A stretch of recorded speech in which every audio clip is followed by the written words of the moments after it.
Hello everyone and welcome to yet another Meirc webinar. Today's topic is about training feedback forms, the hidden truth. I'm sure plenty of you have already experienced with the feedback forms that are distributed at the end of training courses. Our aim during this webinar is to perhaps share some hidden truth behind these feedback forms. Now, before I personally begin, this is yet another Meirc webinar. It's part of the Meirc webinar series 2018. And I'd like to note here that a recording of this webinar will be provided to all of you attending this live webinar and will be posted on our website for those who are interested in watching this webinar at a later stage. My name is Jimmy Haddad. I'm currently a partner with Meirc Training and Consulting, and I have a passion and a certain excitement when it comes to training in general. I've picked that up in my career working in Canada for Standard Life, where I started as a training specialist, and this has really kickstarted my passion towards the whole field of training. Now, this was obviously coupled by my education in the field of training, especially at Concordia, where I hold a master's in educational technology. And throughout my experience and other professional affiliations and certifications, I was able to obtain some certifications in the field of training like CTP, CPLP, and overall HR certifications as well. What I hope to cover in this short webinar are three main points. First, to look at the general levels of evaluation, and then move to what we consider to be the essential elements of feedback forms or the composition structure of feedback forms. And finally, to conclude with a few hidden truths based on the years of experience in this domain. Now, for those of you who are familiar with the world of training and development, I am sure you realize that there are plenty of evaluation levels that we training professionals consider, starting from what we call reaction, going all the way up to the pyramid to what we call ROI, or return on investment. Now, this is the work of a gentleman by the name of Kirkpatrick and a gentleman by the name of Phillips, who have come up with these levels of evaluation. And what they have actually shared with us is interesting. Their study and research have determined these 5 levels where our focus on evaluating the reaction of training is to measure the participants' satisfaction with the program or the training course, and to perhaps try to capture some planned actions or commitments that they would like to do following the training course.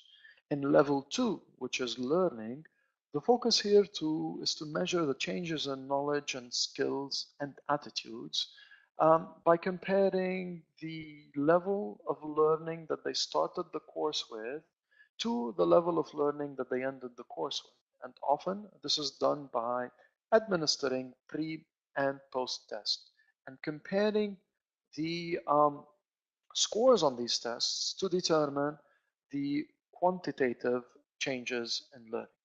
Level 3 is the level of behavior, where our aim is to evaluate and assess the on-the-job behavior after the program and the changes or the application of the learning back on the job. Often this is done through a training action plan where a learner commits to applying a few lessons back on the job. And level 4, level related to results, our aim is to measure the changes that the training had on the results of the organization or the business impact of training on results in general. In this particular evaluation level, our focus really is on trying to see whether the training was able to either improve customer service or increase productivity, perhaps lower costs, lower complaints in some areas. So we're trying to really link training to a result that the organization has been able to achieve. And finally, when we evaluate the return on investment of training, we're trying to compare program benefits to program costs. And in ROI, we're really focused on the monetary value of the training or the monetary benefits of training and comparing that to the monetary costs of the training itself. Now, it's also important to note here that as we move up the levels, meaning as we go up from level 1 to level 5, we notice that the value of the information becomes more apparent. And to give you an example, managers and directors within an organization are more interested in the ROI and the results of training than they are interested in the reaction of participants to any training experience. Now, it's also important to note as well that as we go up the levels, we notice that organizations who actually assess learning at levels 3, 4, and 5 becomes infrequent. Almost plenty of organizations do assess at level 1 and 2, but as we go up, the number of organizations becomes less and less. And on a final note concerning the levels of evaluation, it's also important to note that the difficulty of assessment increases as we go up the levels. It's perhaps easy to conduct an evaluation at level 1, much harder to conduct evaluation at level 5. Now, obviously, there's a positive chain of impact between the various levels, meaning if participants have a positive reaction to the program, assessed at level 1, they will probably acquire more knowledge, skills, and change their attitude and learn more, which is evaluated in level 2. As participants learn more, they are more likely to apply the new knowledge learned on the job and have a positive change of behavior on that job. Now, that change of behavior on the job will have positive results to the organization, which in turn will have a positive return on investment. So this is definitely a correlation of chain of events, which is a positive correlation, and the opposite, unfortunately, is true as well. Meaning, if participants do not enjoy a learning experience evaluated at level 1, chances are their learning will be less, their behavior on the job will not differ much, results to the organization might not change dramatically, and this will also show in the return on investment, which at times might be negative. Now, when we talk about feedback forms, really, we are focused about level 1 evaluation, which is related to trying to assess the perception of participants and their satisfaction with the training program. Having said that, allow me to ask a quick question. I'm interested to know answers to the following question. Do you currently use feedback forms to evaluate participants' reactions? I'm going to kindly ask you to answer either yes or no. And by feedback forms, these are the smiley sheets, the handouts, the forms that are distributed at the end almost every training course.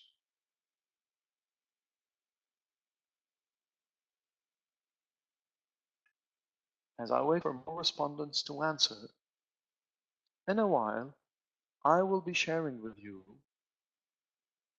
some major elements to include in your feedback forms.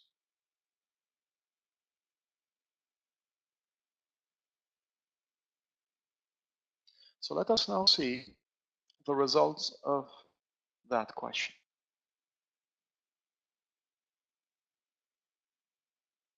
As you can see, 40% of respondents have answered yes, which means they currently use feedback forms to evaluate participants' reactions.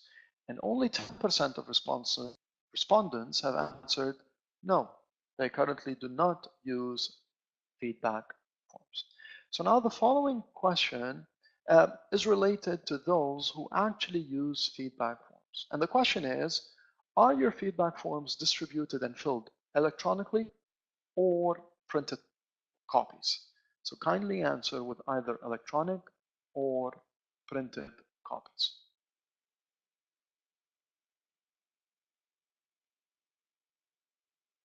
As I wait for more respondents to answer this particular question, allow me here to state that based on my experience in the last 7 years of training in the Middle East region, we've noticed that the number of organizations who are moving to more electronic platform is slightly increasing over the years.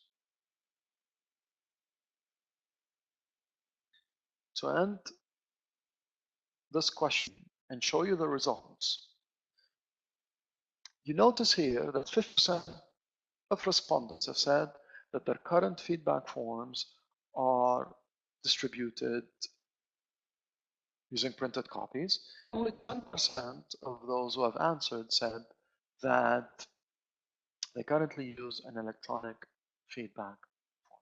Now, with these two results in mind, let us now look at some elements that make feedback forms successful. Some of these essential elements, first of all, based on our experience,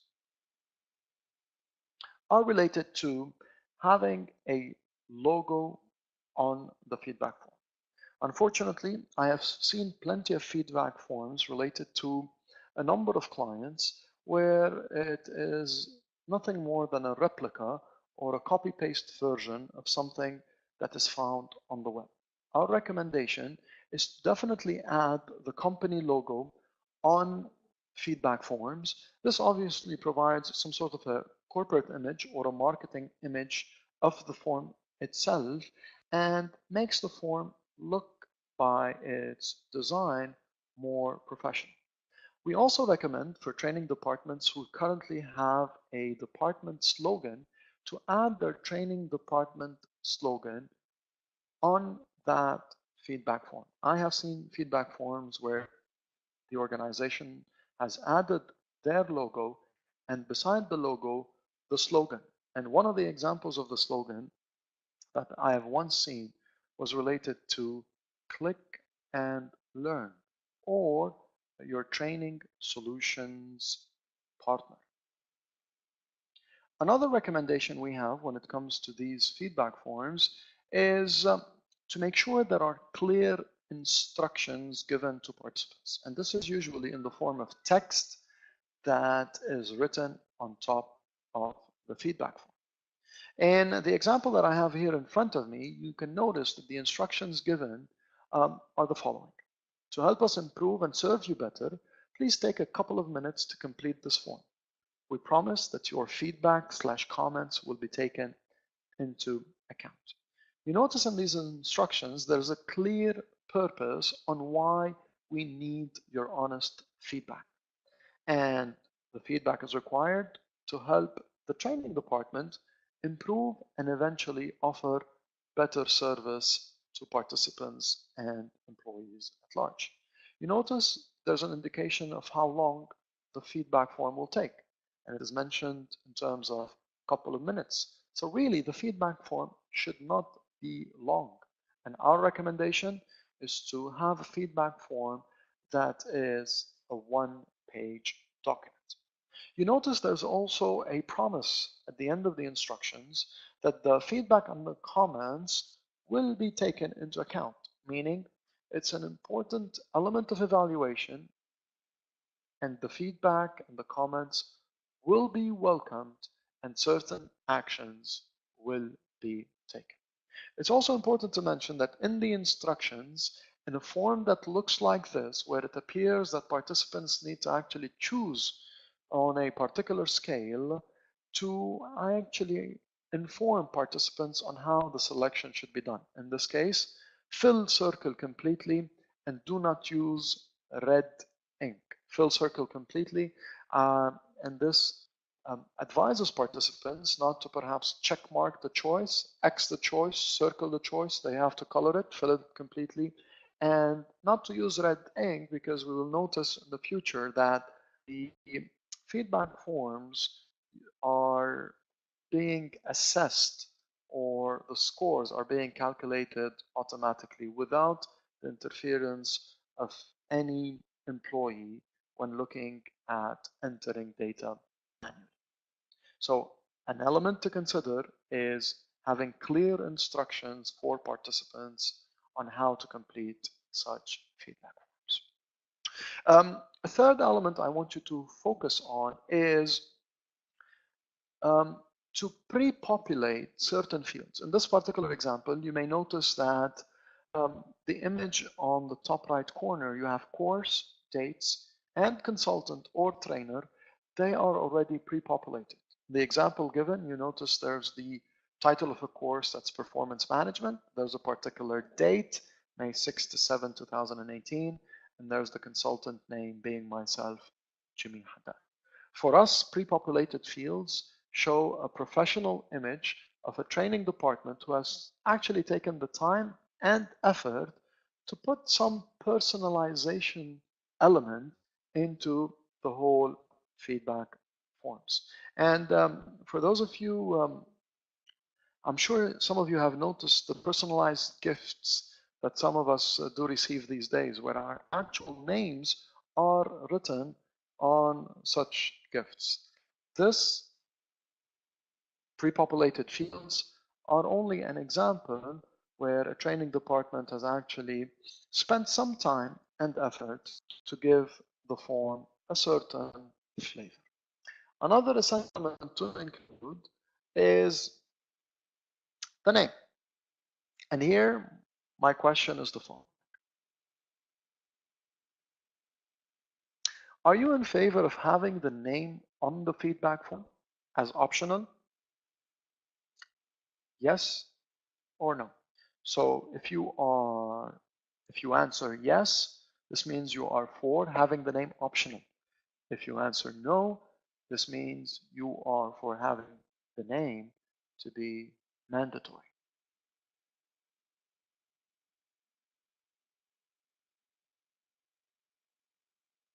As I wait for others to answer, I will soon share with you what is my preference.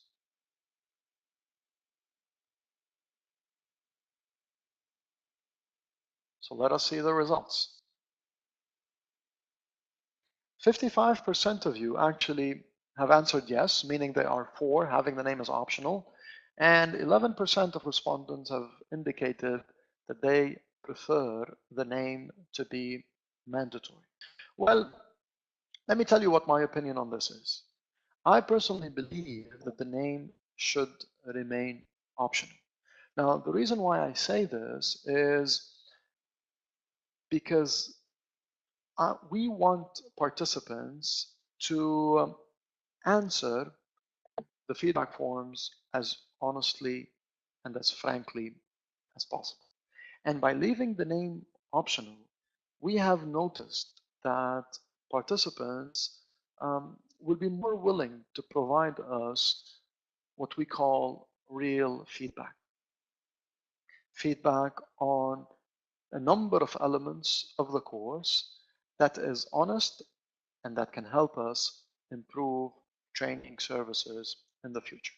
Now, I do understand sometimes organizations require the name of individuals on feedback forms for reasons related to following up with the participant in case there are major issues or questions that need to be resolved. But in general, our recommendation has always been to keep the name optional just to provide a fair chance for participants to actually share honest feedback without any consideration to the implications of the feedback on any aspects related to them personally or maybe to the well-being of their job.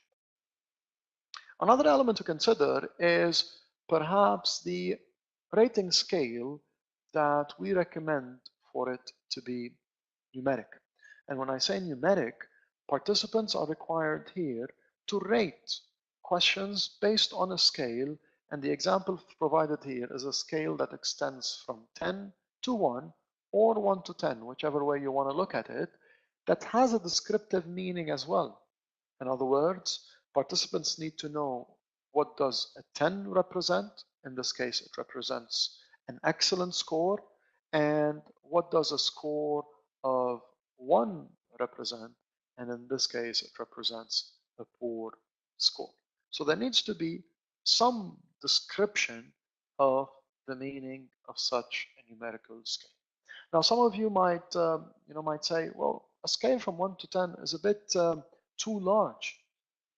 In this case, a scale from 1 to 5 can also do the job as long as there is a numeric scale. And the reason why we recommend a numeric scale is because this will allow you to compare certain elements of your feedback forms quantitatively, perhaps with previous sessions or with previous training courses. So you will be able at one point to say 9.7 as an overall score is larger than 8.6, and then go ahead and list reasons why participants were able to rate this course more favorably.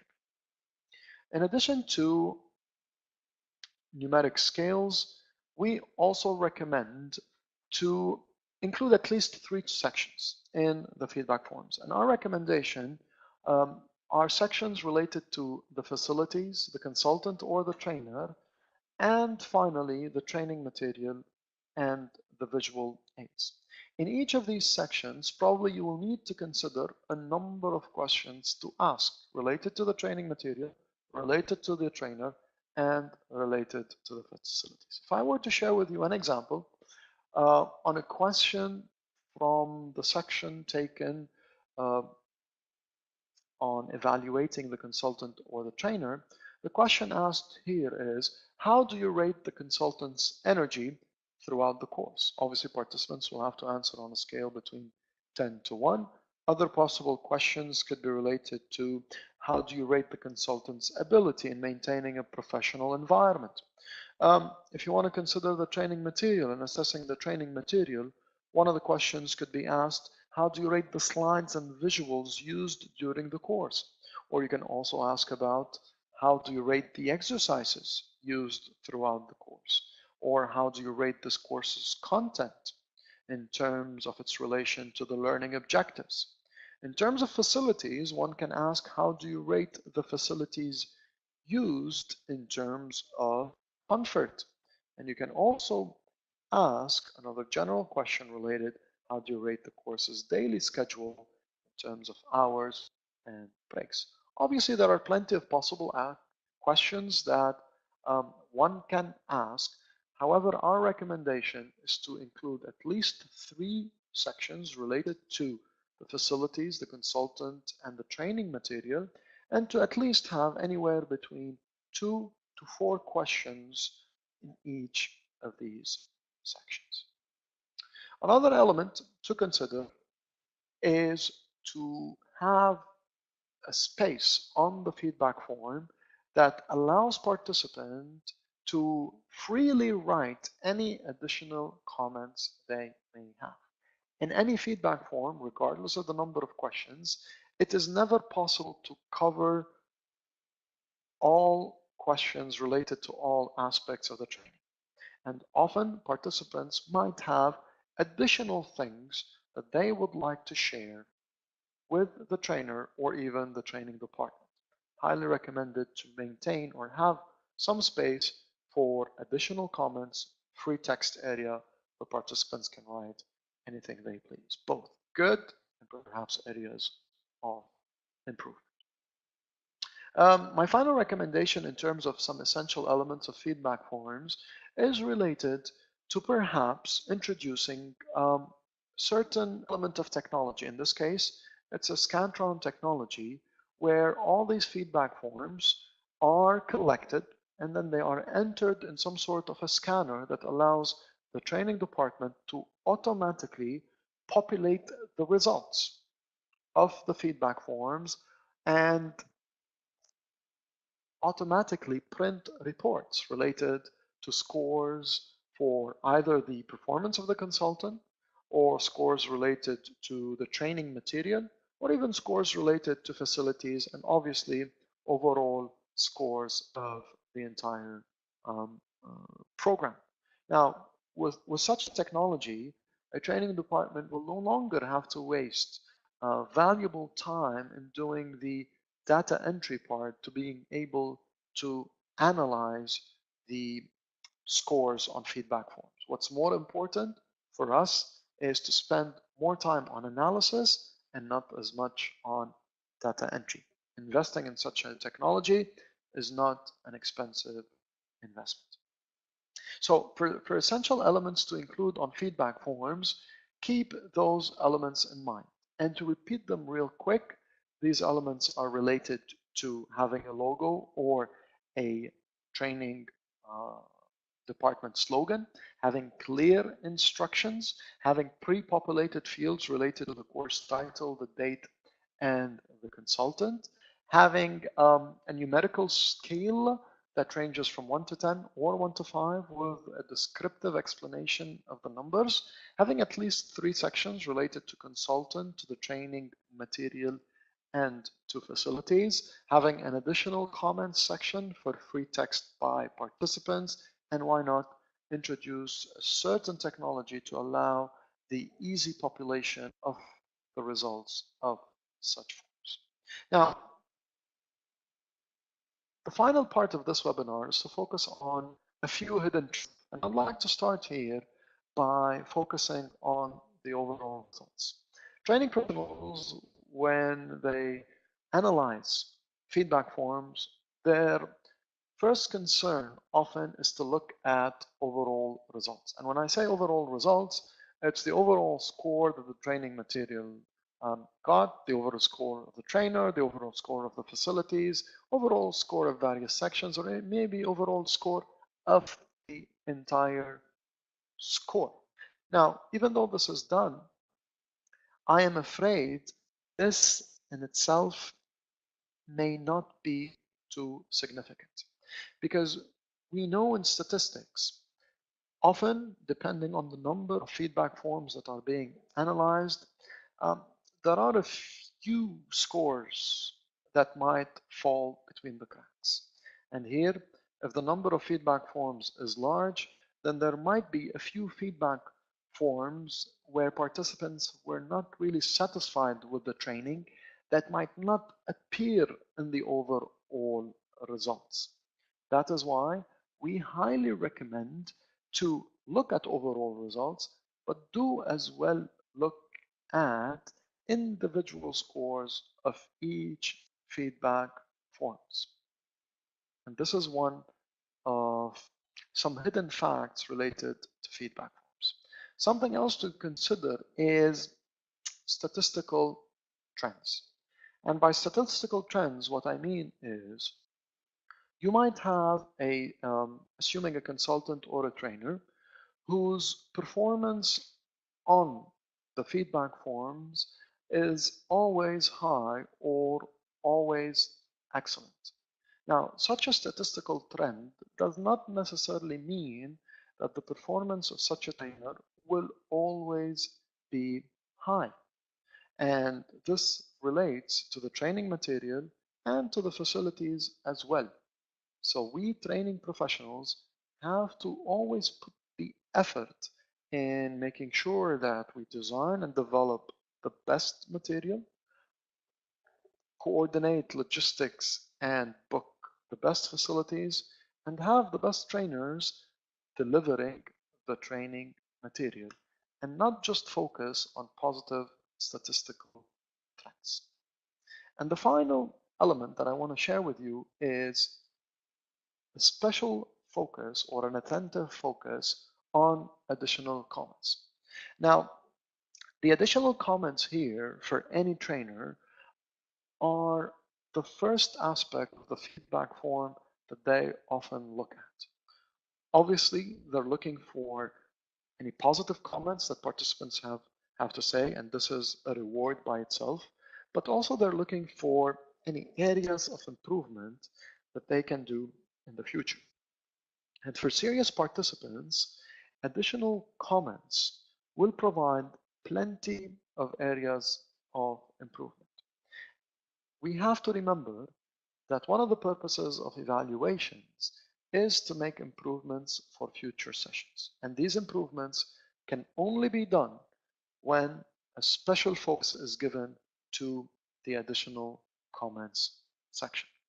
Personally, in my experience in training, my first focus of feedback forms is to look at additional comments, whether it be from a trainer perspective or a training department's perspective, because this is really the pool where plenty of recommendations can be provided.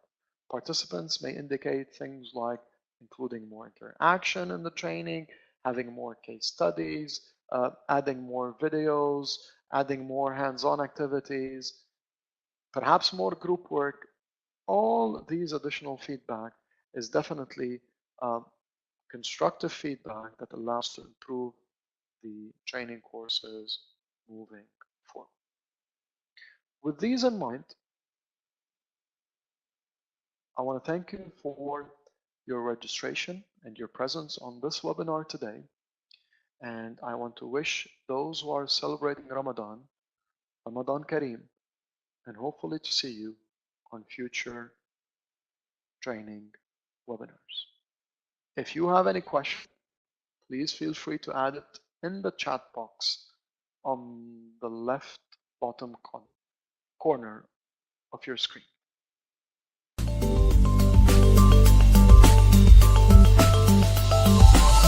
Meirc.com